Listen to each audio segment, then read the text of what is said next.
Africa महाद्वीप में हीरों के कई खानों की खोज हो चुकी थी, जहां से बड़ी मात्रा में हीरे प्राप्त हुए थे। वहां के एक गांव में रहने वाला किसान अक्सर उन लोगों की कहानियां सुना करता था, जिन्होंने हीरों की खान खोजकर अच्छे पैसे कमाए और अमीर बन गए। वह भी हीरे की खान खोजकर अमीर बनना चाहता था।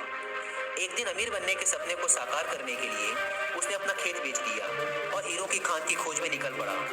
अफ्रीका के लगभग सभी स्थान छान मारने के बाद भी उसे हीरे का कुछ पता नहीं चला। समय गुजरने के साथ उसका मनोबल गिरने लगा।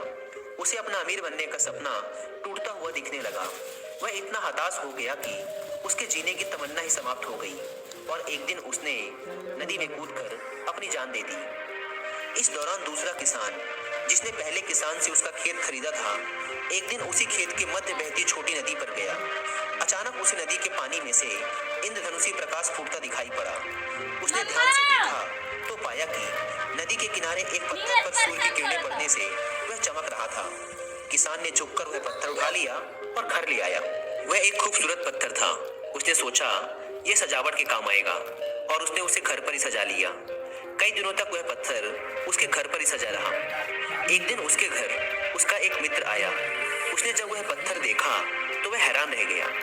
उसने किसान से पूछा, मित्र, तुम इस पत्थर की कीमत जानते हो? किसान ने जवाब दिया, नहीं, मेरे ख्याल से ये हीरा है, शायद अब तक खोजे गए हीरों में सबसे बड़ा हीरा। मित्र बोला। किसान के लिए इस बात पर यकीन करना थोड़ा मुश्किल था। उसने अपने मित्र को बताया कि उसे यह पत्थर अपने खेत की नदी के किनारे मिला है। वहां ऐसे और भी पत्थर हो सकते हैं। दोनों खेत पहुंचे।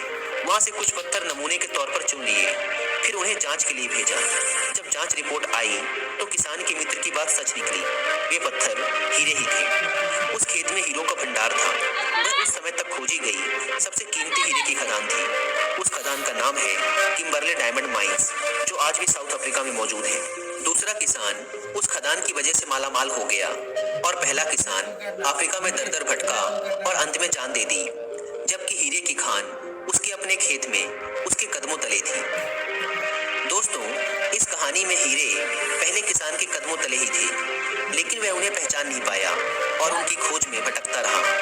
ठीक वैसे ही हम भी सफलता प्राप्ति के लिए अच्छे अवसरों की तलाश में भटकते रहते हैं। हम उन अवसरों को पहचान नहीं पाते या पहचान कर भी उन्हें महत्व नहीं देते, जो हमारे आसपास ही छुपे रहते हैं।